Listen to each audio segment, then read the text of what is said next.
Welcome to Movie Postmortem, where we dissect films of all kinds, whether they're good, bad, or those guilty pleasures we just can't quit. I'm Reggie Hill, and I'm joined by my nephew Isaiah Brown. Together, we're here to examine what worked, what didn't, and why we keep coming back for more. So grab your popcorn because no movie is safe from the scalpel on Movie Postmortem. Hello, everybody. Thanks for joining us. On today's episode, we will be covering Disclosure Day, the new film from Steven Spielberg that just came out this weekend.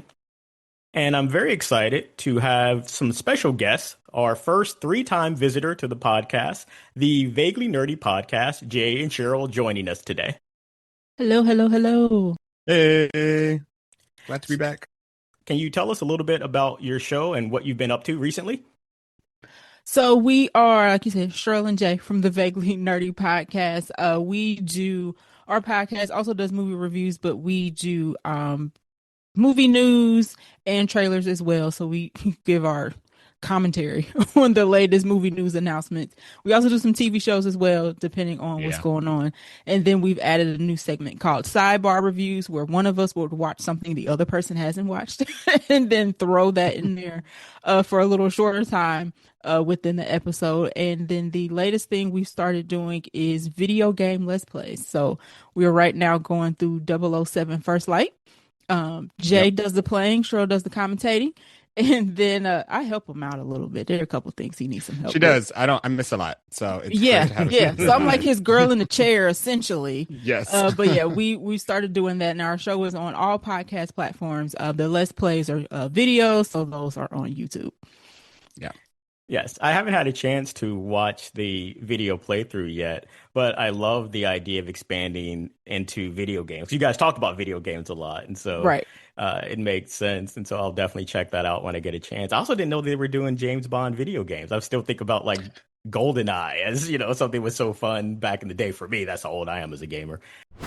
I will disclose, and we'll keep using that pun over and over again as much as possible, at the beginning that my co-host had absolutely no interest in watching this film. That's so funny. So thanks for joining me so I don't have to talk about it myself. I've done a couple of solo episodes. Is it weird? It's weird. It's very weird. And I don't even know how that would go for us. Try it one day, then you'll be, I'm never going back to this. And this was a film that I really wanted to talk about. And I remember hearing on some of your episodes, I believe, Cheryl, you mentioned repeatedly that this was one of your most anticipated films, I think. It was, of 2026. It definitely was. And I have a list of 5, and so far I don't know if I picked the right 5 yet, but we'll see. We'll see. We're only halfway through the year. There's still a couple on my list, so we'll see how it goes. Okay, so if you're unfamiliar with Disclosure Day, I'll give you the log line of the film. If you found out we weren't alone, if someone showed you, proved it to you, would that frighten you? It is directed by Steven Spielberg. The writers are David Koepp and Steven Spielberg himself, who came up with the original story idea. The stars of the film, Emily Blunt as Margaret Fairchild, Josh O'Connor as Dr. Daniel Kellner, Colin Firth as Noah Scanlon, Eve Hewson as Jane, Coleman Domingo as Hugo Wakefield, and Wyatt Russell as Jackson. I felt it would be very fitting to talk about the people behind the scenes, especially Steven Spielberg.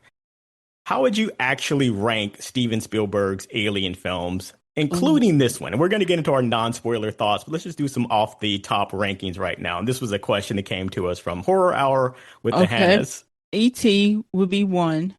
Okay. Oh, God, it's kind of like everybody else is in the middle. I haven't seen Close Encounters in so long, but I'll put that as 2. Where does Disclosure? Was this more or less entertaining than War of the Worlds? I feel like I like the acting better in this one. So I'll do Disclosure Day, War of the Worlds, and then Crystal Skull at the bottom. Yes. I'm just leaving it at that. Not going to think about it any longer. I think mine would be the same. It would definitely be E.T. because that's the bar setter. And then Close Encounters. Disclosure Day would go after Close Encounters. Okay. Because you're right. All the acting of this is better than Tom Cruise's acting in War of the Worlds. So War of the Worlds definitely goes after Disclosure Day. And I like Crystal Skull, so I'm sad that I have to put it at the bottom. It's one of my good bad movies. So, but yeah, Fair, Crystal Skull has to fair, go at the bottom. fair Just enough. by default, so somebody has to be at the bottom. That doesn't mean it's Somebody an has to be F. at the It's just bottom. at the bottom of Right. For me, Close Encounters would definitely be my number one. Okay. I Okay. love that film. I have it on Blu-ray and I rewatch it a lot. Surprisingly, my number two would probably be War of the Worlds. Okay. I have a Okay. lot of problems with that movie, but Tom Cruise isn't even the biggest one for me. It's his son and, some Ah, of the other acting in the film. But I really love the War of the Worlds story. So I think that elevates it for me to Okay. number two. I would probably put Disclosure Day at three. And then this might shock people, but I would put Indiana Jones and the Kingdom of the Crystal Skull at four and E.T. at five. Oh, you were like, interesting. So no, you're one of thank the you, ET E.T. haters that we talked about. No, I'm joking. Yeah. I we do did not some like E.T. Okay. we You did know some what? I don't watch it. discovery. We did some discovery when we were talking about this movie and didn't realize that a lot of people didn't like ET as much as we thought they did. And the big reason, and I've talked to some people online, and I know Hannah from the Horror Hour actually shares my thoughts on this. Hmm. E.T. just looks too gross. He's Oh, too nasty He looking. looks too nasty, too realistic. He has lots of jump scares where he pops out at you. And so as a kid, I just didn't like E.T. Because he looks, yeah. He See, we looks weren't in the disgusting. era of like cute aliens yet. We weren't in the Baby Yoda era, the Baby Groot era. Like, we're still doing those can be Gremlin kind of stuff. ugly, but kind of cute. Yeah. ET's just like, thank you. Fair enough. I get it. I get it. I get it. So I have never rewatched that film after seeing it the first time. No desire. Everything I remember about it just being gross and kind of creeping me out. So I would rewatch any of those other films, and I have, including Crystal Skull. I Oh, will I've seen never Crystal. rewatch E.T. So those are our rankings going into this. One of the other questions that we got from Cameron was, have any of us actually seen a UFO? I don't think. I mean, I don't know. There's so many drones out there now. Yeah. Right. Who knows? I feel like, yeah, this is definitely an age-based question in many ways. I don't But think I don't even know if so. I can say yes or no to that question anymore. Nothing that I would claim, but all the people's videos of like things that they think might be, I'm like, it looks convincing to me. Like, sure. I've seen it through somebody else. Does that count? Yeah. We'll Seen only count videos of other people's. we will only count actual encounters. Okay. I'm at zero. I'm at zero. Yeah, me too. So I will give myself a one for UFOs and Okay. maybe a one for an alien. And this is Okay. some Okay. repressed childhood memory type stuff. I remember growing up and one night waking up or half waking up and feeling like I couldn't move, and out of like the corner of my eye seeing some glowing green, like bright neon green figure standing over me. Oh, interesting. And also, when I was a kid, I remember once looking off in the distance and seeing what I thought was like a flying rectangle, like slowly moving through the sky, like during the middle of the day, like a black rectangle. Oh, so you might have lived like pre-disclosure day. Yes, technically. exactly. Yeah. And now, could some of this have come from the fact that I probably watched Close Encounters way too early and I was just afraid of UFOs and aliens? Probably. Yeah. I feel like when we But they were want you to think. right, Yes, exactly. They wanted us to be afraid. I feel like, when aliens started being like popular, they're like, they're terrible and they're green and they're like, take your eyeballs and all that. So yeah, any reference or dreams of those was probably not good. No fun alien dreams. So those are the two things that I remember, and I've told other people those stories before. Dang. So this film was really one that's right up my alley because of that. Mm-hmm. I've been fascinated with aliens, UFO stories. I remember checking books out of the library that talked about the subject, and seeing it explode in popularity has been something that's very interesting to watch. Mm-hmm. When you encountered, this film, another pun there, what were your first thoughts about it when you watched it? Give me your non-spoiler first impression and your starting score. Okay. Jay, you want to go first? You want me to go first? You go ahead, go first. Okay. First impressions.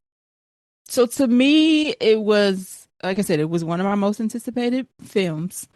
Um, so the bar was already set high, and it's also a Spielberg film, so it was already, it's like a double high bar. I'm not sure if it met it though, Hmm. unfortunately.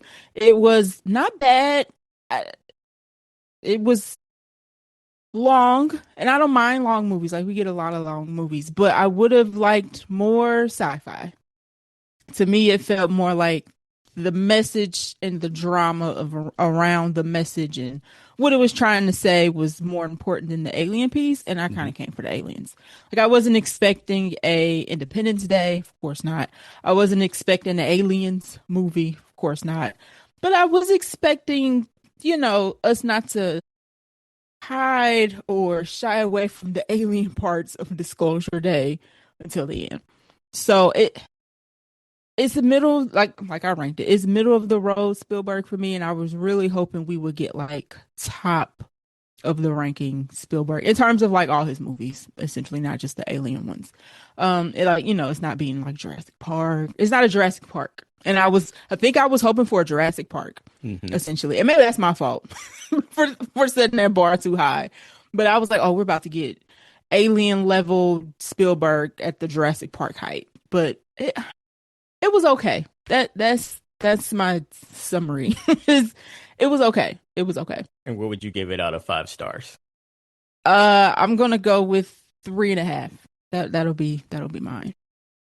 Okay, Jay? So I'm gonna echo some of that, which is probably unsurprising.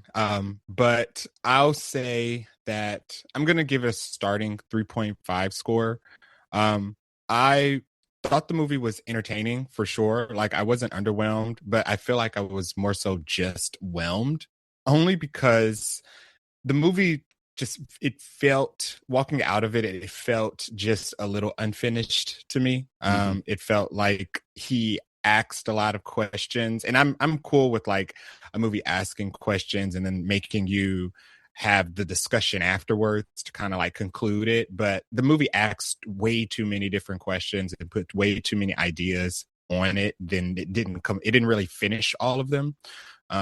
And by the time I got to the end, I was entertained, but because I didn't feel like it was enough of a conclusion, I felt like the movie wasn't finished. Even if that was like the intention was to, make it feel a little bit like you have to do some homework when you leave the theater.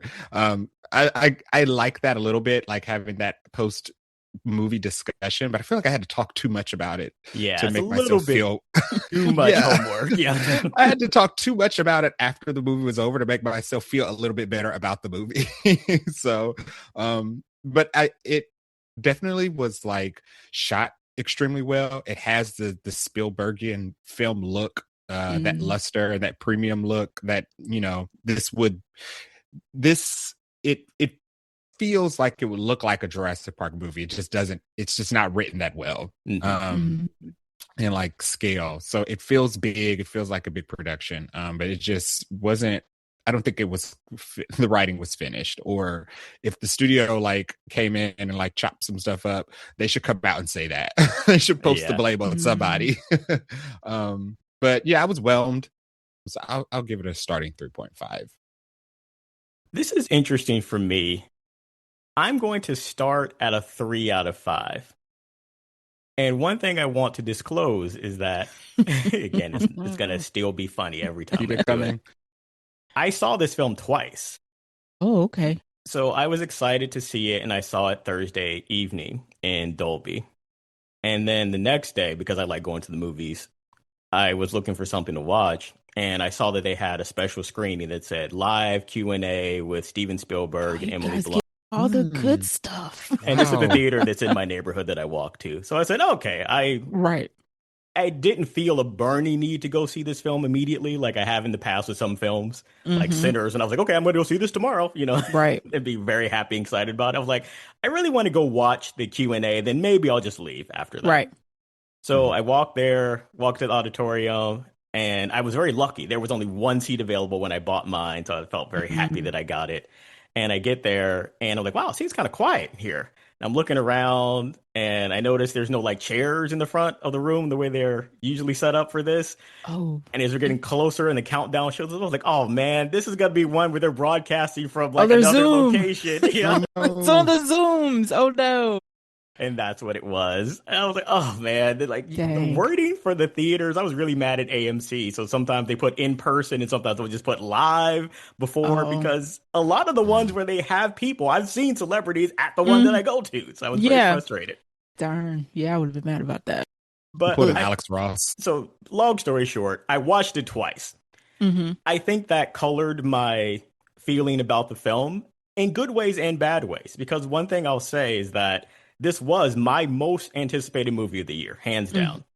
I love alien films, especially the Steven Spielberg classic Close Encounters. And the idea of him coming back to this genre was just something that really excited me. Yep. And the thing that I felt watching the first time and even the second time was the movie held my attention from beginning to end. True. Yep. I It said the same zipped thing. by. And even during the scenes that weren't really working for me, I think the subject matter is just so fascinating, probably because of the reasons I shared earlier, Mm-hmm. that I was just really enthralled by what was happening on screen. The bad part is that I don't feel it ever came together as a complete package. Mm-hmm. And despite Mm. some really good performances, including one that we'll definitely talk about, the script just felt really clunky. Mm-hmm. And Mhm. the writing itself is what keeps this from being a much better film, in my opinion. I agree with what you said, Cheryl. It doesn't feel like an alien film. It feels more like a conspiracy investigation type film. Mm-hmm. And the comment that Steven made that I can only blame him for this, he said he didn't want this to feel like something that was incredible. He wanted it to Oh, just feel credible. Huh? excuse me? Never say that. No, I'm just kidding. Yeah, I'm not exactly. comparing. I'm just saying, like, that would never Everybody come else out of is. certain directors' mouths. Yeah. Interesting choice. And because of the fact that it doesn't leave you satisfied at the end, as you were saying, Jay, Mhm. I just felt it was definitely underwhelming. To me, I kept Mm-hmm. thinking this felt like Jurassic Park if it ended when the T-Rex came through the gate and then Ian Malcolm said, "Boy, I hate being right all the time." And then it just cut to black. And that's the end of the movie. Yeah. The Ooh. review. Yeah. Yeah. That's really good. That's a really good analogy. Yeah, that's how it feels. But again, I did watch it twice. I'm not going to say this is a horrible film. There were some Mm-hmm. things I really liked about it, but my starting point will be 3 out of 5 stars. That's fair. So let's try this. Let's talk about the opening scene of the film.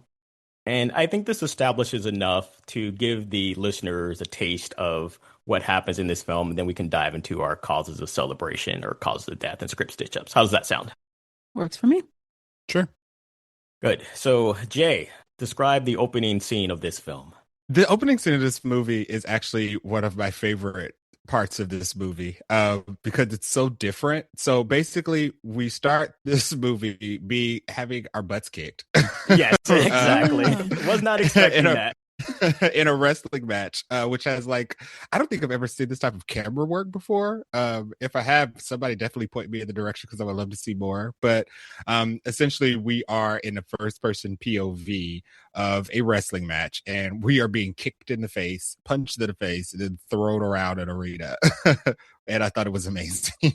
Yes, I was not expecting the film to start this way, and I kind of was like, oh, okay, tip my hat, Spielberg. I never would have Mm-hmm. thought that you would do this kind of shot in a film like this. Yeah, for like, yeah, you're right. For a Steven Spielberg film, that whole sequence kind of feels out of place. That kind of feels like something a Michael Bay movie would start with. Mm-hmm.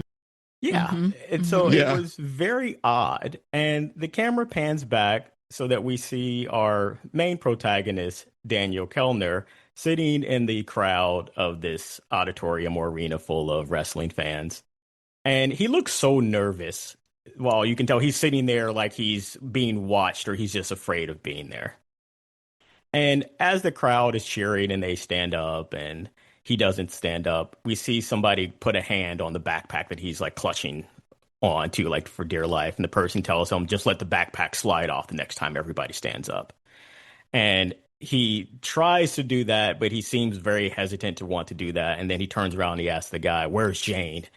And the guy says, "We have to take the bag and check the contents and don't worry about it." And then Daniel realizes that the woman sitting next to him is also not a fan of wrestling, and I don't want to besmirch whatever organization wrestling this might be. I don't watch wrestling anymore, so I don't know if these are real Right. wrestlers or whatever. But she's got a gun to his side, and you can tell he's surrounded. Then we cut to outside. Cheryl, you can describe what happens next. Confusion from my perspective. So this is where the opening scene gets a little weird for me. So we see Daniel go out and they've got his girlfriend, or you can kind of, they set it up pretty easily. You can piece together like they've got something he wants, he has something they need. They do an exchange, but where it turns weird for me is Daniel pulls out this device. Like he's handed over the hard drives or thumb drives or whatever you want to call them, the fanciest thumb drives I've ever seen. Yes, they were pretty cool And looking. I was like, okay, they glow and they got a little thing around. Okay, that's nice. Do these work on Macs? Doesn't look like it. Anyway, USB-C. he holds it out and everybody's like, oh, back up, back up, back up. But the way he so easily gets not only his girlfriend back, but also the bag with all the stuff back, and then they just ride off. I was like, this wasn't as tense as I would have expected.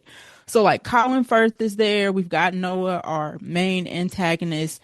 And he's like, give me the things and we'll give you your girlfriend or whatnot. And they've obviously busted her up a little bit. And he's like, oh, are you okay? She's like, I'm fine. I'm like, you're not fine, girl. You're bleeding. Yes, Anyway, exactly. but the whole exchange feels weird to me because Daniel and Jane get away way too easily after we've done all this work of pointing the gun at Daniel on the inside.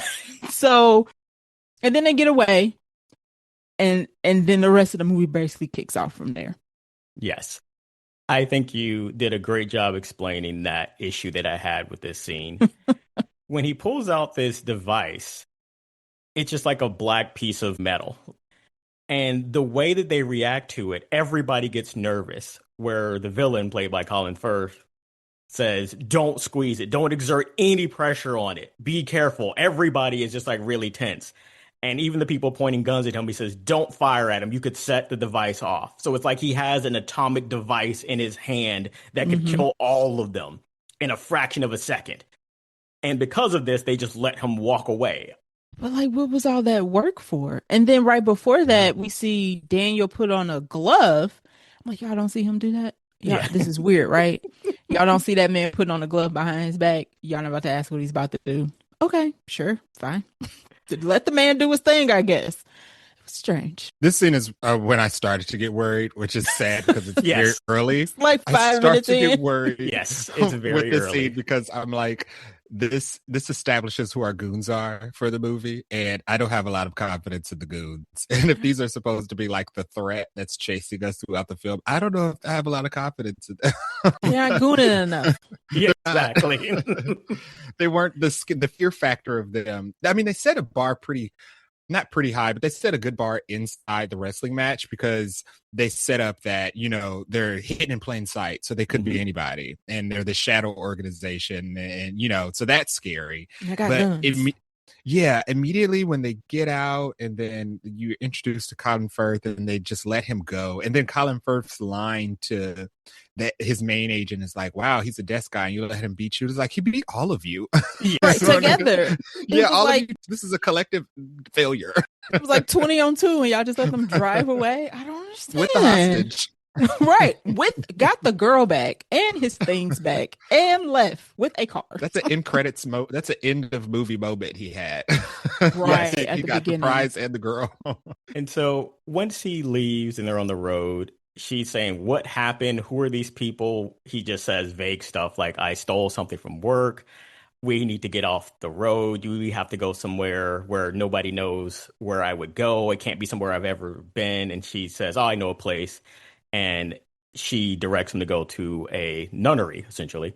And they spend the night there. And he starts to reveal some things to her, saying, I have some information that is really important that I was paid to protect. But now I want to make sure that everybody around the world deserves to know this information. And she decides that this is important enough for her that she wants to stay with him on this journey, and all the hijinks and shenanigans are going to happen because she wants to know too. Right. Yeah. Which there's a scene later when they get to their next stop and he's telling her, he's showing her a video and everything. And she's like, well, wait a minute. How can you decide? I'm like, hold on, girl.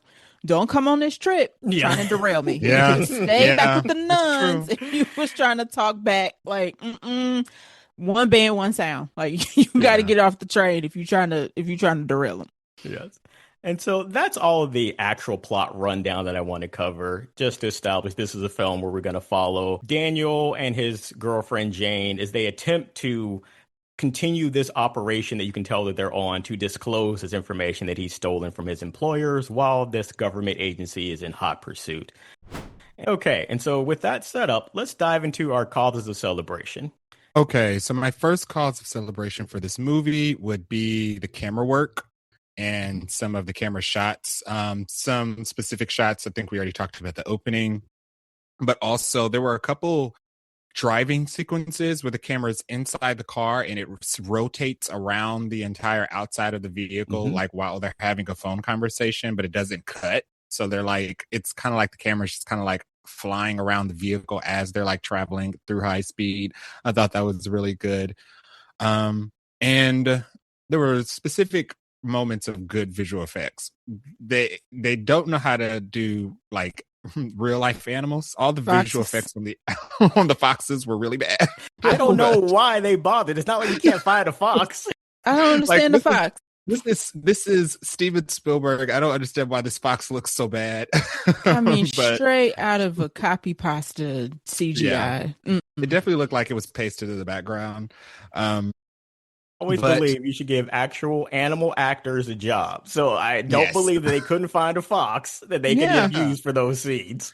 And there are plenty of domesticated foxes that was like such an easy fix. But the shots that were really good were the found footage elements. Some of them, specifically the sequence. There was one sequence in the found footage where you can see like you see a structure, but it turns out to be two alien spacecrafts, and they kind of like lift off and rotate and fly off. I thought that was really good. And of course, the sequence of all of the found footage daylight shots of the alien encounters where you see like the ships like in the daylight. I thought that was really cool because usually you don't see that. Usually in like alien movies, the ships are it's always in the night because the ships are like hidden in the night sky, and then you see the bright light. So I thought that was interesting that they kind of look like weather events in the found footage a little bit. So that was cool. But the camera work was my first big cause of celebration for this. Yes, I can definitely echo what you were saying about some of those very cool shots with the car. And the scene where we see Daniel trying to sneak up on the agents when they've come to the farmhouse, it's almost like it's a drone. That was the only thing I could think about. Like it must be a drone following him because it seems to be hovering around him, above him, behind him, through the fence, and it's like got him in focus the whole time as he's walking across in this long one shot. I thought it was just a brilliant piece of filmmaking to have the camera follow him that whole time. Yeah. Cheryl, what is your first cause of celebration? I'm gonna go with the acting. So Emily Blunt, when we do meet her character, she has her moments when she gets turned on, is what I'll call it. Yeah. And it's pretty early in the movie, and I'm glad we do it early. We don't drag that part out. But she has to flip in between being regular and also being a person who doesn't know something's happened to them, that everybody outside noticed something weird is happening. She does that really well. So she's talking with Jackson, who's played by Wyatt Russell, and she flips into a different language. I think it's Russian. And she's just going on, and I don't know how much, I don't know if she already knows Russian or somebody who knows Russian can confirm if she was doing it, if it was well or not. I don't know. But she just rolls right into it. And then she flips right out of it when Jackson's like, "What's going on?" She's like, "I don't know what you're talking about. Like, I'm just living my normal life." So that when she, starts to know that she can read people, she does all that really well. There's a scene on a train she has with Daniel that's really well. Once she enters the movie, she gets all the best parts in terms of the script, but everybody else still brings their A game. Josh O'Connor is an interesting character because he kind of plays, I didn't realize he was going to play somebody who wasn't in control. Like the trailer makes you think that he was going to be the one leading the cause, but it's actually not him. So he did a good job of like being scared, but also moving forward.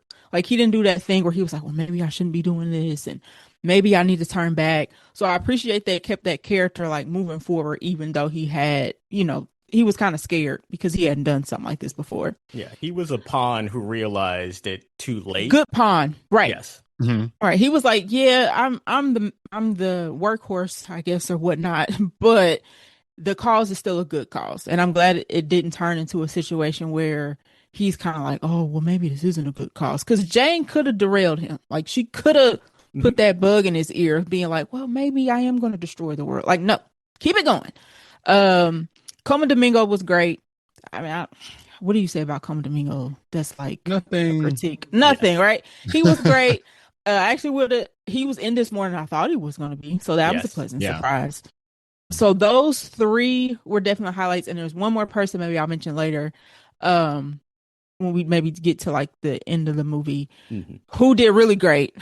Yes. I keep talking about her, Yes. but I mean, she was, not to say that she was as good as Emily Blunt, but if she would have been in this movie any longer, I would have been like, Well, yeah, oh, I agree. I don't And know, Emily, you got some competition. yes. But that particular actress, she was also really good. So I don't know where they found her, but she's great. Mhm. I agree. Um, Sorry, go ahead, Jay. I was just gonna add Yeah, to go ahead. the Shrill's props to Emily Blunt. Like she did really great in this, but also she had like the most dialogue. Like she almost in every one of her sequences that she was in, she almost had to talk nonstop. Mhm. Like it was either her expositing her own thoughts or talking for herself, but also because of the abilities that she has. Every person that she's in a scene with, she has a moment with that she has to like do her like telepathic thing. Mhm. And she just like talks nonstop sometimes. And she never sounds like she's like rambling or like or tripping up. And it's really engaging because you really are listening to all the things that she's saying.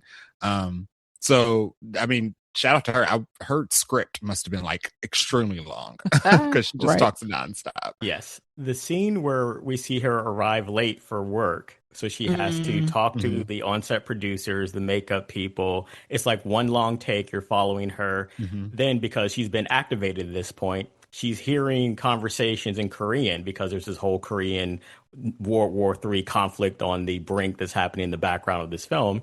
She hears this person talking in Korean. She goes over to them. She Mm-hmm. understands Korean now, so she Mm-hmm. interprets while she's trying to get ready to go on air in like 30 Right. seconds, switching between the languages, coming back to what she's supposed to be doing is just brilliant. It's so Yeah. well Yeah. done. And the fluidity that she switches languages, again, I don't speak either of these languages, but it was very Mm. impressive to me. Yeah, it sounded really good.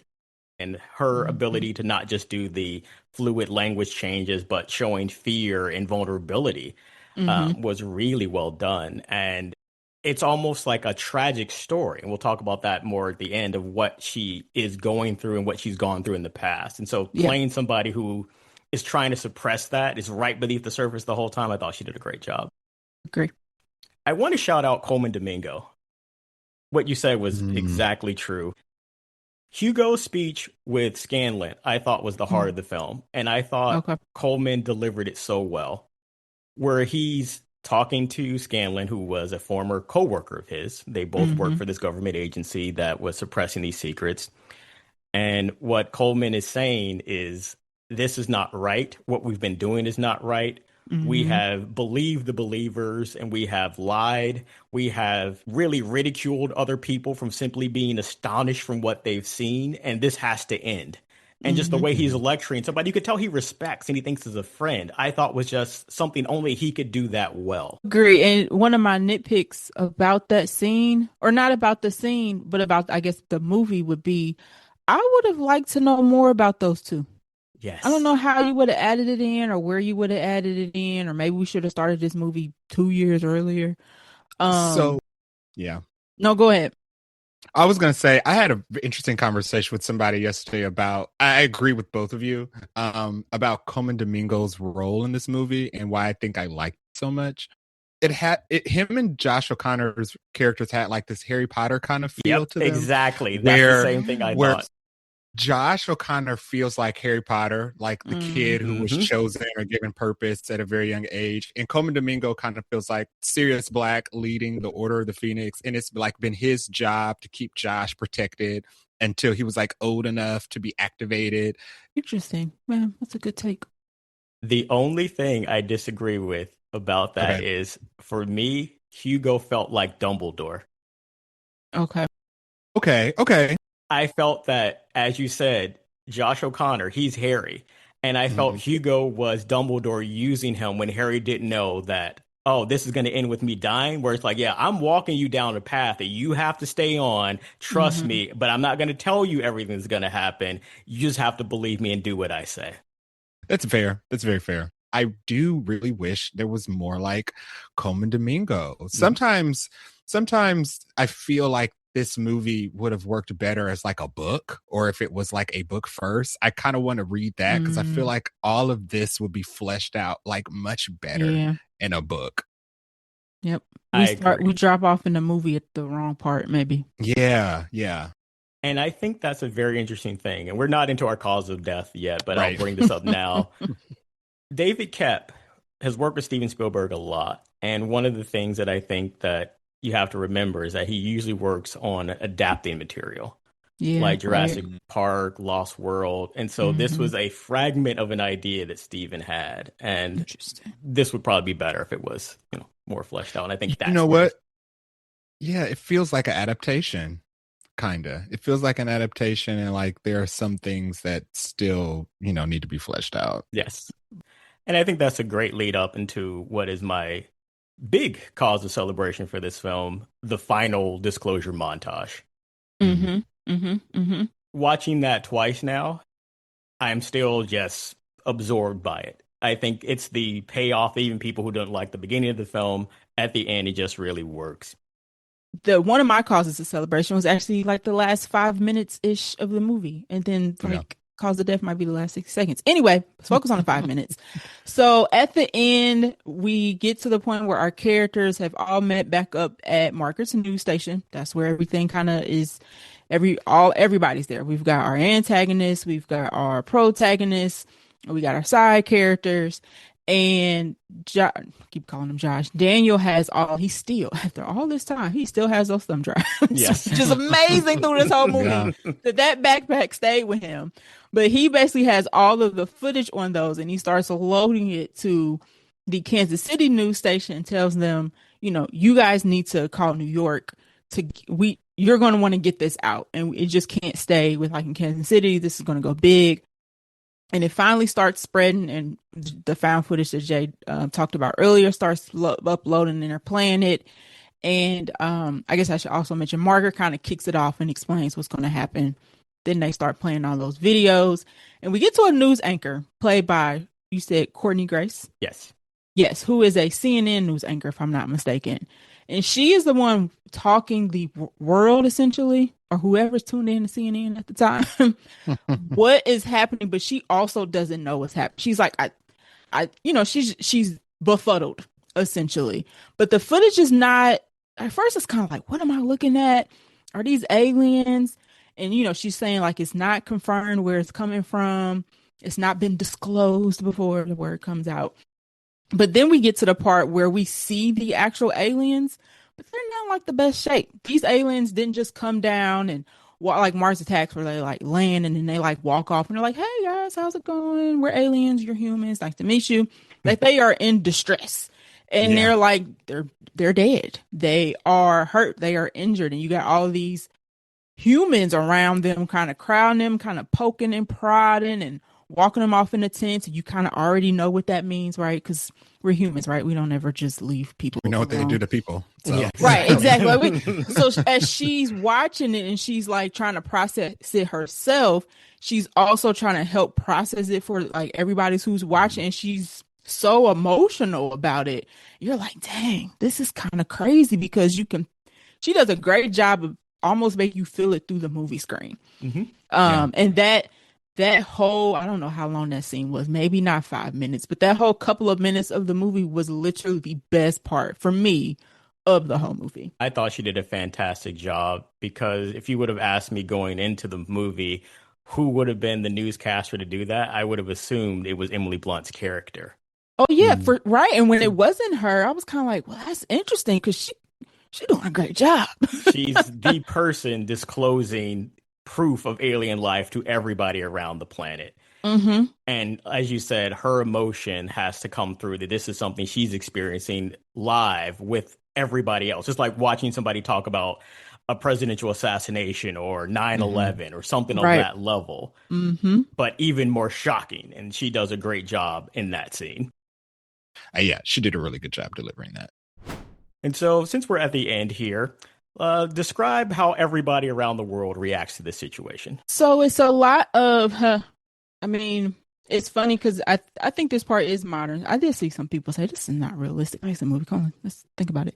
Everybody's in their phone, right? Already. So basically, the world doesn't quote unquote stop, but everybody stops what they're presently doing to look at their phone and watch what's happening. Like the buses are still driving or whatnot, and the planes are still being, are flying. But we see people on planes, and everybody on the plane is in their phone. Everybody on the bus is on their phone. Everybody on the train is on their phone. And I do feel like that's actually how it would be. We would just, people are in like Ubers on their phone.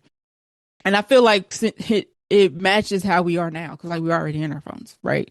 So if something popped off like that, we will already be attached to the device which we are looking at.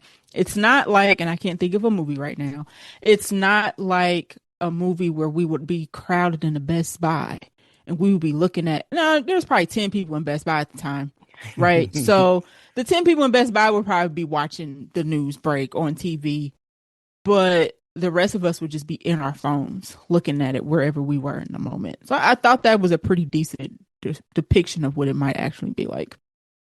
It was I was describing the scene to somebody who hadn't seen the movie, and they were like, what, like, how did the reveal go? And I had a real life situation which was funny, where I described, it was like when I was working at a call center and I was taking calls, but while I was taking calls, I noticed that everybody stopped and everybody was standing and looking at their phones and talking to each other, and I knew something was going on. Something big was happening. So I asked the person in the queue next to me, like, what's going on? Everybody's in their phone. And they were like, Beyonce dropped a surprise album. And I was like, oh, that's exactly what it felt like. Like it was like a big world drop news thing that happened and everybody was freaking out at once and everybody was just like in their devices. Everybody stopped working or stopped driving. And I was like, yeah, it was like that. It was like when Beyonce dropped her surprise album and nobody expected it, like in the middle of the workday. I guess the only thing he didn't capture was like our text messages and stuff blowing up. Yes. Yeah. So he didn't show people's phones that you had to keep swiping away the notifications because you're trying to watch the video. Did you see this link? Yes, obviously. Right. Like, obviously I'm watching it. Don't send me messages. Exactly. I'm glad we got to this point because Heather on Blue Sky asked us to settle an argument between her and her husband. Okay. Do you think the breaking news story would have that kind of reaction with everyone around the world stopping what they're doing and following the live stream? So yeah, that really addresses that. I do think there would be some people that would be like, oh, that's fake. That's AI. Wouldn't be tuned in. Or some people are truly disconnected and they would find out 6 hours later. Yeah. So yeah, you would definitely have your pocket of people that didn't know right away.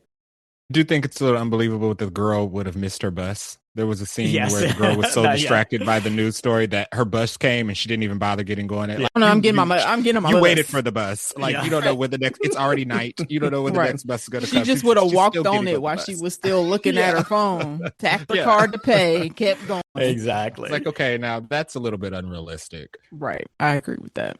Okay, so we'll take a quick break, then we'll come back with our causes of death. Did you make a major life decision after learning that aliens were real? Did you assume society was about to change forever? Did you quit your job, text your ex, empty your savings account, or tell your boss exactly what you thought of him, only to discover that everyone went back to work like normal on Monday? Guess what? You're not alone. Introducing the Post-Disclosure Recovery Group, a safe, supportive community for people who dramatically overestimated just how much humanity would care that we're not alone in the universe. At our weekly meetings, you'll meet others. People like Kevin. He sold his house because he thought money would be meaningless in a post-alien economy. That didn't really work out for him. He's living in his brother's basement. You'll meet people like Melissa. She posted 17 videos explaining how taxes were over. Unfortunately, the IRS disagreed. Use promo code Postmortem to receive a free pamphlet. It'll explain how to deal with things like existential embarrassment, alien related financial decisions, public social media regret, and unemployment caused by premature honesty. The Post Discovery Recovery Group. Because you're not alone in making a huge mistake. Okay, and we're back. So let's get into our causes of death. So I'll let you guys start. This is probably surprising, but my cause of death is one of my causes of death is the same as my cause of celebration, and that is the archive footage. It opens up a lot of questions that the movie doesn't really answer, and I don't even know what the answer would be. Like, why are all of the archive footage? Why is it all crashes, different crashes? Are one of two things are happening? Either like they're hitting the atmosphere and like something catastrophic is happening and they're always crashing, or the government is shooting them down.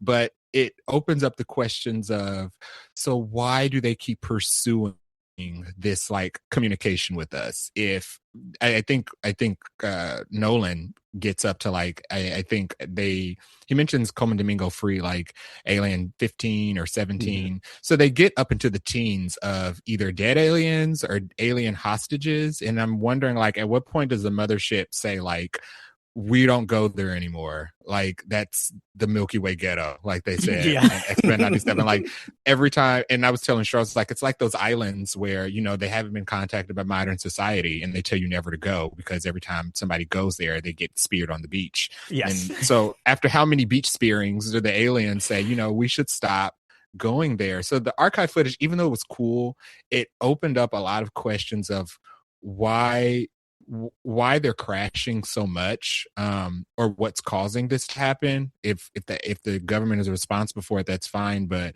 why do they keep pursuing this mission, the aliens themselves?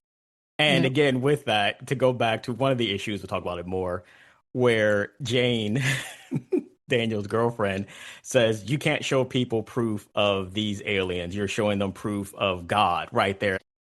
You can't consider them too supreme because they keep coming down here. Yeah, and And crashing. Crashing for and getting what? tortured. For Yeah. what? Yeah. Go somewhere And else.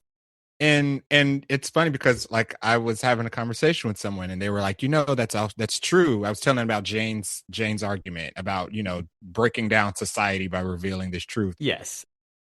There was Yeah. nothing about that moment where Jane talks to Daniel where I felt this is what a real person would say in this instance. Wow, have you thought about what this is going to True. do to, you know, the established Yeah. religion around the world?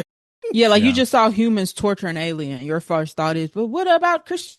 Yes. Like, Yeah. no, that wouldn't be my first thought. That literally Yeah. wouldn't even enter my atmosphere of brain. I could see her coming from the angle of like, you know, history has shown that, you know, society doesn't deal with change that well when it's that Fair. drastic. Sure, Mm. but she immediately came out the gates with the church Jesus. first, Yes. after Jesus. establishing that she clearly wasn't super entrenched in like religion because No. Right. she left the orphanage. It seemed like she never came back until just now. So yeah. Yeah, I just didn't buy that at all, especially after the video she just watched. And that's where it seemed like even what she watched and what she said didn't match. Because she was saying, Mhm. like, oh, you're going to show people footage of these godlike creatures doing wonderful, fantastic things. I was like, you just watched an alien get tortured like in a dentist chair. Right. Like, why are you The worried that people are same going people to. who kidnapped you. Yes, exactly. Like, I'm not going to worship that thing, you know? Right. Yeah. There's no good redeeming qualities about these Word X people. And you're like, well, hold on. Maybe they got a point. Yes. Okay. No, they Yeah. don't have a point. No. So it just felt forced and underdeveloped as an entire idea. So there's nothing about that made sense. And that's where I felt that Hugo and Scanlon having a conversation about why the secret needed to be revealed felt a lot more natural between those guys with established history rather than Jane just all of a sudden saying, well, what about the Catholicism? And you know. Mm-hmm. Yeah. Crazy. The other big cause of death that I had, and we talked about this starting from the beginning, was the magic wand. Mm. This I didn't realize when they showed it like disappear or like get crushed. I was like, oh, I did. There's lore. It seemed to just exist to do whatever Mhm. Steven needed it to do for Yes. that scene. Did And we I have a question? Did we establish where they came from? Like, we know they came from the aliens, of course, but did we see like an alien give that to someone? It just seemed like they just had them in a case, and we're just Well, supposed they to had assume them. that they got them from the alien. Well, yeah, and we saw them. I guess again, they made up the little ring thing when we get to the Oh, is scene where they that what get it was? abducted. But yes. yeah, it was the same thing. But why do they only have three? Where have these three Mm, been? How did they get separated? Is like never answered. And then Yes. they do things that have they don't explain how they do them. yeah. And the thing that I didn't like is that first scene where you said we started to lose hope in the movie in the first 5 minutes. They established that these devices are unbelievably dangerous. Like, don't Mhm. try to shoot at the guy. He's not supposed to put any pressure on it because it could kill all of us somehow. But absolutely nothing that happens in the film with this device backs that up in Yeah, terms of why they were so afraid of it. They let him get away. yeah. Because There's even one when, scene in particular that says exactly what you are trying to say. yeah, go Yeah. ahead. There was the one where it was one of the scenes where Nolan's trying to astral plane or astral project into Jane. Dreamwalk.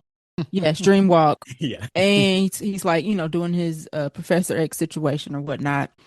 And somebody on his crew, the Goofy Goons, as Jay called them, just picks it up. And I'm just kind of like, everybody else is using gloves. Why would your goofy self just pick it up? And you work here. Like you Yeah, work you here. work here. You know the rules. And he just goes, "Oh, I got it. Don't worry, guys." And I'm like, I don't think you're supposed to be touching that. I was like, why did you write that into this movie to for that character to do that? Doesn't make any sense.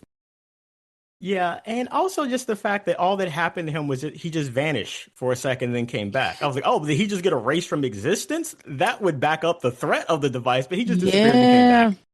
And our audience had an audible like, ooh, because we were like, oh man, it actually is I dangerous. thought he Like disintegrated. Yes, like Like, that's what I it's thought. doing the Like he was thing. gone. Yeah, yeah. he's doing the dangerous thing that, was depicted, mentioned, I guess, earlier in the movie. And he came back and he was fine. I was like, so where'd you go? And What'd I'll you add do? that should have been the case. He Yeah, should have disintegrated, and that should have been when he exited the field, because that would have set up like up until right, then the device didn't seem scary, and that would have set up that this is also scary. Like Yes. right. whatever this thing can do, it can like disintegrate people. It's weird. Because the weird thing about that character, and his name was Boyd, he seemed to be the only one who wasn't falling for the tricks that Emily was doing. Yeah. It was almost like you Mm. couldn't pull a Jedi mind trick on this guy. Like it just didn't But he work on him. wasn't very smart either, though. Yes, No, he was Also no. was dumb. yeah. It's like, Boyd, you're getting paid too much for this because you're not doing great. You're not doing great. Yeah. So my last cause of death for a story that requires our main protagonist to be chased by people so often, the logic of how these officers, these agents pursuing him, how they reacted, it just never made sense. It was always way too easy for him to get away. Yep. Mm, mm. It's too convenient, is what I said. It's too That long convenient. drone shot at the house. Yes. That Mm. was my disbelief flew out the door. Yes. Like watching them act like Looney Tunes while he's driving around them, and he runs into a freaking tree before he can Yes. like even make a clean getaway. I'm Should have like, should have died right there. he's in one spot of the car. You none of you can make the shot. It's crazy. Yeah. Just the And fact that he was always sneaking around and he's like 6'3" or He's something. massive. Yeah. yeah. There's another scene where they get away in a hotel and they're supposed to be they're terrible at perimeters. Yes. Terrible. When he's running along the fence, nobody's looking that direction. So somehow in broad daylight he makes it into a car. You're like, nobody's paying attention. Okay. And then when they escape the hotel or the motel, nobody's watching the back. So she just gets out the window pretty easy. I'm like, okay. And then at the very end, the loading dock, nobody's there either. You're like, what do y'all do? What would you Better watch hire the for? front. They Yeah, Right. secure Only the front. they only secure one spot at a time and they have no Yeah. peripheral vision. They weren't even watching the front because Jane literally pushes her way past the Yes. agents Oh yeah. with the device and just That's walks the girl you're looking for. You into the remember that, studio right? and hands it to Emily Blunt. I was like, wait, why? Did they just let her Insanity. walk in here? God, that was or useless. or they let Emily Blunt get out of the hotel, and they weren't even making a fast getaway. They spent at least 30 seconds in the parking lot trying to crush her phone. Yep. And I'm like, have they've Oh not realized yeah, at any point that she's exited the that was a building, at whole least exited the minute. room? Whole minute they was out there trying to run that phone over. I'm like, girl, it's raining. It's fine. It'll be dead. They're Yeah. not gonna put it in rice and make it work. It's okay. Or probably the worst example, when she walks onto the base where they're holding Josh captive, does like a Jedi mind trick on everybody individually except for Boyd, because mind tricks don't work on him. And they all just let her leave. Didn't get it. Didn't get it. So no, you definitely go ahead. Yeah. Okay. So this leads into one of my causes of death. Questions with no answers.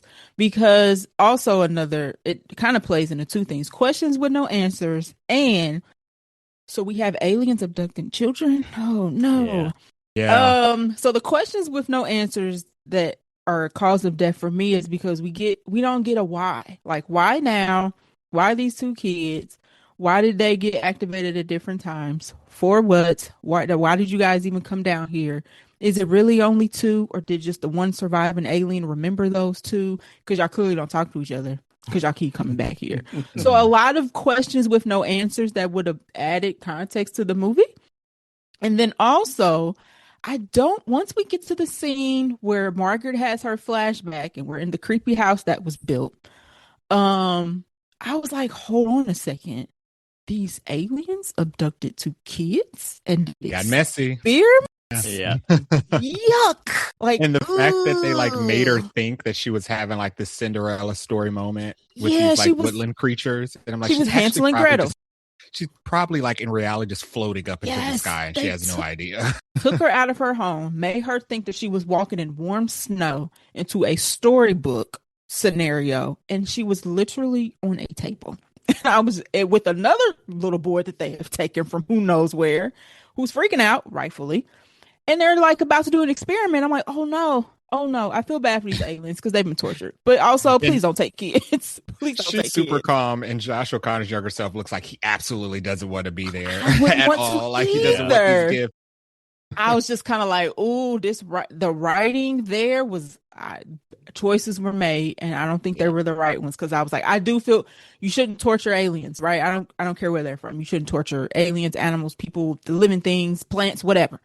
But also, you can't come kidnap kids. I'm sorry, you can't do that. You can't do. So I didn't like that. That was I did not like that. And that was part of the thing that they hinted about in the story, where when Margaret is in the hospital and Jackson is there, this is after she's passed out, he reveals to the doctor that she has nightmares about this event that happened when she was 10 years old. Still, they both have these traumatic experiences. And when Hugo is trying to tell her that he needs her to remember, she doesn't want to. She's like a person who does not want to revisit a traumatic experience. This is something that's been plaguing her for her entire life. Right. So it's not like, oh, this was something, the gift that they gave us, and then they activated you to do something good. It was like, no, this seems like it was something that left a mark on you. Unwillingly. Yes. Like, you didn't sign. And Daniel, when he has his moments, like, they're not animals. They're not animals. Like, he's trying to tell her as they're going through the experience, like, y'all check both of these people up. and she has a conversation earlier when she's talking to her boyfriend about how it's established that she's always on the move. She's always like searching for her purpose, and it's like she's searching for a purpose that's kind of already been given to her but locked away. So her mind's like just been playing gymnastics forever. Is that what we're supposed to get? Right. And what was her actual, like, and even if you think about that, well, what is her purpose? That's the biggest problem I have with the story. Like, no, thank you. I don't want to. What am I supposed to do with this gift? Exactly. Aliens? Like Jean Grey has too much fun with this. Like, I've seen this on TV, and everybody who can read people's minds, it does not end well, and they don't like it. So no, thank you, aliens. You can take this back. Like, how do we reverse this? It's not good. And I like how Emily Blunt depicts her struggling with that. When she sees Hugo, she says, like, she can't make eye contact with him. She was like, I know who you are. I don't want to know what you know right now. Exactly. It's a curse to be able to know everything that the person is going through and to feel it. And she doesn't want to know Right. all the secrets. Mm-hmm. And that curse is in many ways something that I question because at the end of the day, what is the purpose of her gift, if you want to call Mm-hmm. it that? I Right. would argue that the film never establishes why she needs it. Right. And at the end of the movie, I'm not convinced that she's pleased with it. Like Well, she's made peace with it. It's been 5 minutes. Hugo tries to explain it a little, I think, when he like when they're finally together in the model house. That's creepy. When he tells them like, "Oh, Josh, well, Noah, your purpose is to understand their Math. language, Yes. math, and then I think he said like the universal book of understanding or something, or knowledge, and hers is to just understand us." And I thought that okay, so are they supposed to be using these two kids as a bridge so To they run the can world? communicate with us? But Hmm. why? It's still the question of why now. Like, why did the alien wait until he's like old and rickety to initiate this plan Right. today? You know? Yes. That's where, like, okay, you want to use these kids essentially as translators? Is Right. that Right? all Is that that they're it? doing? Is that why you've Like, been Right. dying? Like, yeah. why They're the Lokis, right? Remember countless when lives lost? Odin kept Loki so they could have like a bridge between the two species or whatever? Oh yeah, Like Loki didn't like you see how Loki turned out? that was also bad. Not good. Exactly. And that was where there was another point that was very strange. And it was something I picked up on in rewatch. When Daniel is freaking out after he has to get Jane back at the very beginning and he's talking to Hugo and he says, have somebody come get the bag. I'm done with this. And then Hugo, being the Dumbledore that he is like, no, no, stay the course. I've decided you Mm, have to see this through to the end. And Mhm. Daniel says, I should just upload all this on the internet right now. And Hugo mm, says, under no circumstances can you do that. mm. But I don't think it was ever explained why that wouldn't have been a Why good that idea. moment, which is what they end up doing kind of anyway. Yes. I don't Yeah, know. it's almost like they Because planned Hugo for knows there's Emily. a yeah, like Hugo knows there's another. I don't know if he knew the other was Emily Blunt until she had her moment on the news. Yeah, it's almost like they knew that she was destined to grow to be a newscaster. It was like we have to use her specifically to disclose this. Yeah. And this is where Yeah, I am not going to watch this a third Hmm. time, but I would have to watch it a third time to see was Hugo actually already building her house before she had that moment? Because that would imply that they always knew it was going to I be her. think so, yes, because at some point in the movie, I looked at James like, what is he doing? Because we keep yeah. cutting back. Because I think when we meet Hugo, he's already in parts of the house. Yeah, I think they're already building the house. So I feel like Right. that implied he said there's somebody else who has to be activated. So I just Yeah. don't understand why it would have been easy for Daniel and probably smarter to say, okay, let's just upload this all online right now, the way Right. real disclosures usually happen, rather than say we need to put it on the news, like live I don't know. broadcast. Yeah, because I my think. Oh, Yeah. go ahead. No, no, you go ahead. I was gonna say how I'm putting together in my head is old alien who abducted the kids told Hugo what that house looked like and said she's gonna need to be reawakened by coming home. And that's why he was building this because I don't know how else he would have known to recreate a house of a child he's never met. Mhm. So I'm assuming the aliens is the reason for all of this talking to him. I think this all would have worked better if they would have went with what I thought was going to be the case going into the movie, and is that like Emily Blunt was like a sleeper alien who didn't Yes. realize that Mm, she was an alien, kind of like Rosario Dawson in Men in Black, or she didn't Mhm. realize that she was the key to universe and like everything was about her. I yeah, think they should have been like sleeper aliens who were right. then like given their memories at a specific time, rather than like humans who are abducted and then given these powers for an undisclosed purpose.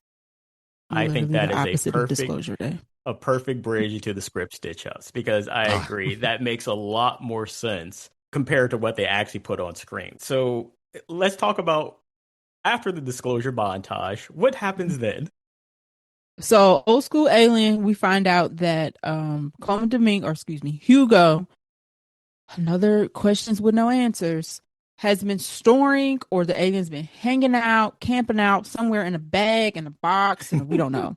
He rolls up to the unsecured loading dock because goofy goons aren't watching it.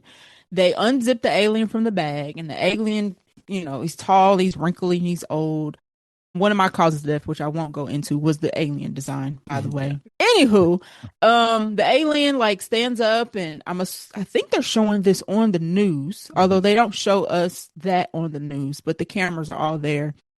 And the alien whispers something to Daniel, not Margaret, but Daniel.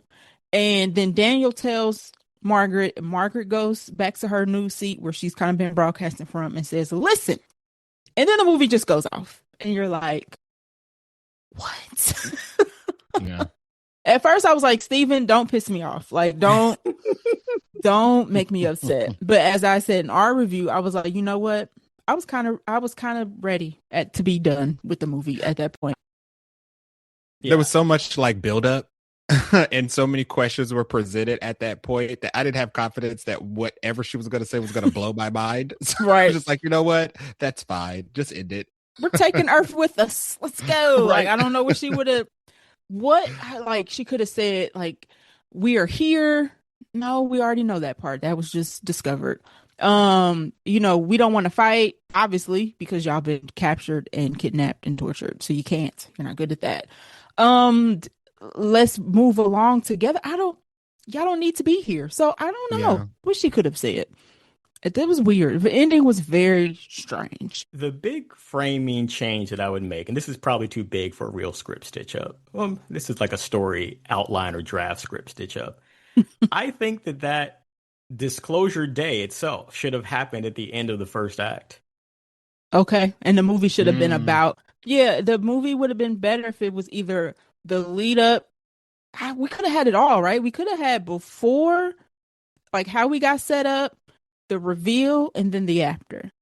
That would have worked though, because there's a scene in the middle of this movie where Margaret and who is Wyatt Russell's character? Margaret and Wyatt Russell's character Jackson stop at a convenience store, and it's like the people in the store acting like it's the end of the world. And I think a character says that people are acting like it's the end of days. There has been no indication, and nothing has happened that would have indicated to the rest of the world that it's the end of days. Like they hadn't disclosed anything yet. And I think Cheryl pointed out to me, it was only that one town and that one convenience store, and then nobody else was panicking anywhere else in the movie. So weird. And I don't want to insult any other leaders of foreign countries, but we don't take North Korea that seriously. I can't imagine, even in a fictional scenario, that people in a town will be freaking out because of North Korea. Up water. Like, what? Why? Right. So, and Jay was saying, like, maybe they chopped parts out of the movie and this scene no longer fit, but they left it in. But there was a reason why those people were hoarding water at a random gas station. Yeah. We never get explained why. Context is missing. I feel if you have disclosure day actually happening early in the story, but then we show the ramifications of that, then we have people doubting. Then at the very end of the film, you reveal a real alien, because I don't believe that everybody wouldn't believe that the videos were fake. And I felt like the actual reveal of a live alien should have been a much bigger deal, because part of me feels, well, if you're going to bring this old alien up to the studio, you didn't really need the videos. The fact that they ended the movie at disclosure was kind of like, womp, womp, womp. My note for script stitch up was having the after effect of disclosure day. And I said, did David not know what to do? So he just said, I'm going to just end it here. He was like, I don't know what to write anymore, Steven. I'm going to end it here. Are we good? And Steve was like, yeah, I'll work it out. And they just, that was it.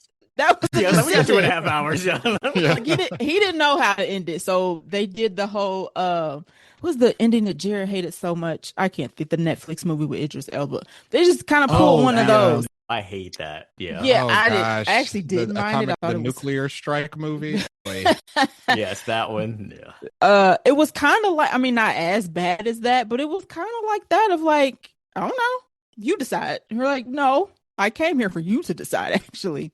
House of Dynamite. House of Dynamite. It did have a little House of Dynamite ending there where it's just ants. You're like, no, proper ending, please. Proper ending. No, I agree. I hate you decide what happens next. Like, no, I pay money for you to tell me a full story. I've been here for 2 hours. Choose your own adventure. Right. Steven.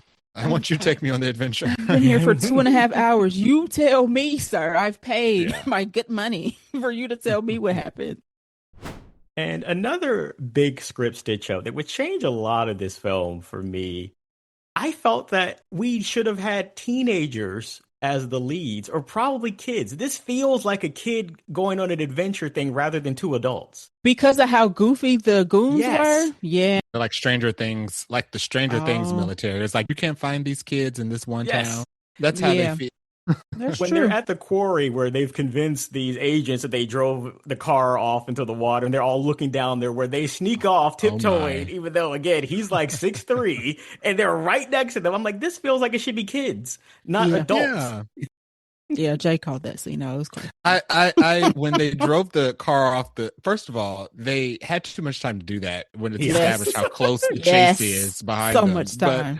the fact that they did it, and the guy, one of the goons immediately goes, call a dive squad. I'm like, please don't waste your time doing that. They're not in the car. At least you guys have no definition of what a perimeter is. You don't secure one, you don't create one. Like, look around. Yeah, like I don't believe they could have kept anything a secret because they can't catch people who are right in front of them. And that might Right. explain why they let an alien leave the facility somehow. I wonder when Again. Hugo got recruited by the alien, because he has a conversation with Nolan. I guess Hugo was the one who freed That's the what alien. that's what it seemed like. But when did that take place? We know that it seems like I think Noah says that he wasn't aware of this until like 3 months ago. But we don't know how long he's been working with like the organization. But we know Hugo's been there forever because him and Nolan act like they're like childhood friends. Yeah. Yeah. But I wonder when Hugo got flipped. And so the whole thing was when Coleman showed up more, it made me think that this should be his story rather than Josh's story. Like his decision to turn against his employer and literally kidnap or free an alien being, that's the bigger story than the guy who's carrying a briefcase or a backpack full of flash drives. And he recruited I mean, it was a whole team of them. It was like 12 people missing, Yes. I think they said, from work. So he's been putting in the work. So that's probably why once our trio is together, Daniel kind of takes a backseat. He takes a huge backseat. Yeah, it's like, He's you're just a not guy in a important. chair at that point. Mhm. So, yeah, interesting writing choices for sure. Yes, I'd make Hugo the main character of this film and structure it a completely different way. Yeah. I would watch that for sure. But Emily Blunt has to stay, even though if her character doesn't do much besides be the world's best therapist, you know. Oh my still a great gosh. performance. But she doesn't even want it. She doesn't I feel bad for her because she's like, and the movie just shows us no ramifications of that. She's just like, does she just go off to be a newscaster? Like, she can't. She can read everybody's mind. And people are not going to want to be around her. And the weird scene of one of the people in Coleman Domingo's camp bowing and praying to her and doing the Hail Marys, and it's like, no, don't do that. And shouldn't have Coleman Domingo have briefed everybody like, hey, when she shows up, don't be out. weird Because she doesn't actually, she's not God, so don't act like she's God or Jesus. Yeah. So I thought that was odd. We just build in her house. Don't worship this woman. Yeah, like don't freak her out. We're already gonna like traumatize her enough by like jogging her memory and taking her back to like when she was abducted. Don't like scare her out of the warehouse as soon as she gets here. Right. And that's why those scenes, particular, Coleman reminded me of Dumbledore, because it's always, okay, let's go revisit the memory again, Harry. Yeah. I got to tell you a bunch of backstory now. Let's go Even though get all your traumatized. memories are pain, we need to go back to them. Right. Let's go get traumatized. So, yeah, pretty decent Harry Potter film. Right. With aliens. With aliens sometimes. Okay, so I think we've gone through all of our causes of death and our script stitch-ups. Let's get to our final verdicts. So I'll let you guys start. I'll still keep it at 3.5. Should I? I haven't talked about it. I'll keep it the same. I did not regret watching this. That shouldn't be like a, a thing, but I was engaged the whole time. Like, I literally was interested of how are they going to end this? Like, anytime that they got caught, I was like, how are they going to get away? And then they got away. I was like, okay, that was a little too easy, but maybe next time. And I think what carried this for me was the acting, was that 5 minutes of disclosure at the end. Like that's really pulling a lot of weight for me.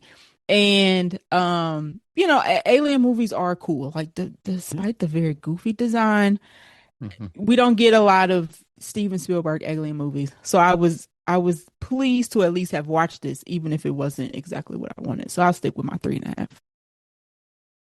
I think I'll stick with a 3.5 too. Like I said earlier, I think it's a very well made movie and it looks very well made and it's very entertaining and engaging. It's just not very well written. It has like a lot of writing issues, but as watching it itself, it's still a really fun spectacle. It's still a good adventure. I like the way the story is like structured, like we're jumping back and forth between all of these people, like these four characters, Noah, Hugo, Daniel, and Margaret. We're like jumping between them, having different things going on simultaneously, knowing that they're all gonna like Mhm. converge together. I still like the way the movie is made. It does get a little bit ET-ish and Goonie-ish and Stranger Things-ish once the goons get to the warehouse and they keep running into the invisible objects. It's like, okay, Oh this is yeah, I where forgot this about is that where part. creating a perimeter comes back into Yeah. play. Like your guys are continuously just walking into these invisible walls in small They groups they and just watching each let other off the do it. side. Yeah, that was crazy. Oh my God. And then when like the scene when you see the invisible people dragging their bodies around the Yes. fire truck, it's like nobody's moving suddenly enough for me. but Right. Nobody's freaked out enough for this. but yeah, I still think it was entertaining. I still think it was fun. So I'm gonna stick at a 3.5. I don't regret it. Mhm. I always say that for me, rewatchability is a big thing. And Mhm. despite the fact that I was baited and switched into not actually seeing Steven Spielberg and Emily Blunt in person, I didn't feel the need to get up and leave. Yeah. And it is a film that both times it just moved so quickly that I didn't Mhm. feel the 2.5 hours.